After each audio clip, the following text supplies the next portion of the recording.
দর্শক আসসালামু আলাইকুম রহমতুল্লাহ। আমি আবু মুসা জীবন গ্লোবাল বাংলা 24-এ আপনাদেরকে স্বাগত জানাচ্ছি। দর্শক আমার হাতে দেখতে পাচ্ছেন একটি উদ্ভিদ, এটি হচ্ছে যে কচুরি ফনা। এই কচুরি ফনাকে আমরা অনেকে অবহেলা করি। এই কচুরি ফনা আমাদের বাংলাদেশের বিভিন্ন জলাশয়, ডোবায় বিভিন্ন জায়গায় ভাসতে দেখা যায়। আমার পিছনে দেখতে পাচ্ছেন এটি একটি ডোবা, এখানে বিপুল পরিমাণ কচুরি ফনা ভাসমান এবং ফুলও ফুটেছে কচুরি ফনা, বেগুনি কালারের ফুল। এই কচুরিফনা আমাদের দেশে একসময় ছিল না। 1800 শতাব্দীর আগে এই কচুরিফনা আমাদের দেশে ছিল না। 1800 শতাব্দীতে মূলত এই কচুরিফনা আমাদের বাংলাদেশে অর্থাৎ এই দেশে আগমন হয়েছিল। তখনকার সরকার এই কচুরিফনাকে অনেকটা অভিশাপ হিসেবে নিয়ে এটিকে সারানোর জন্য রীতিমতো নির্বাচনী ইশতেহারে এটি একটি এজেন্ডাও রেখেছিলেন।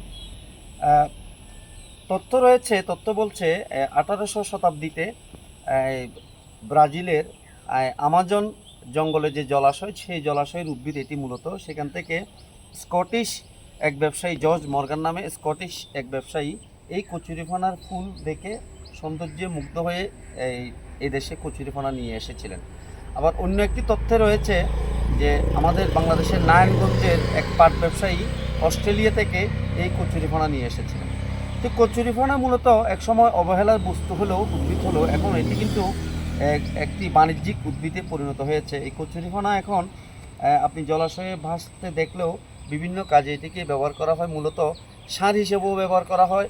পাশাপাশি আমাদের এই বাংলাদেশের যে বিভিন্ন সড়ক পাকাকরণ করা হয়, পিচ ঢালাই, সেখানে পিচ ঢালাইয়ের যে মজবুত করার জন্য এই কচুরিফানা দেওয়া হয়, পানি ধরে রাখার জন্য। পাশাপাশি চা বাগান যে মালিকরা রয়েছে, চা বাগানে বিশেষ করে খরা মৌসুমে এই কচুরিফানা দিয়ে চা গাছের গোড়ায় পানির প্রয়োজনীয়তা পূরণ করা হয়।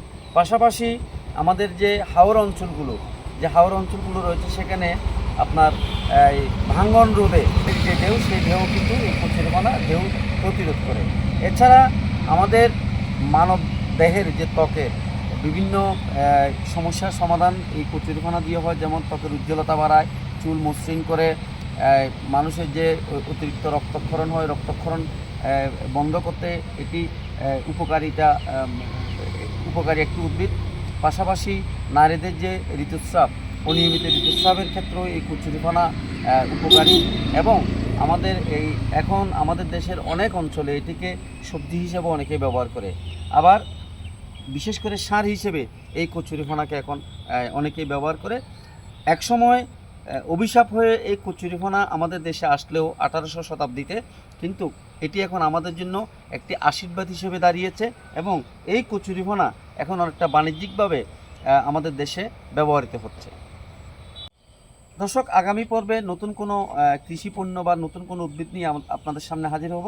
ততক্ষণ সবাই ভালো থাকবেন, সুস্থ থাকবেন। সালামু আলাইকুম।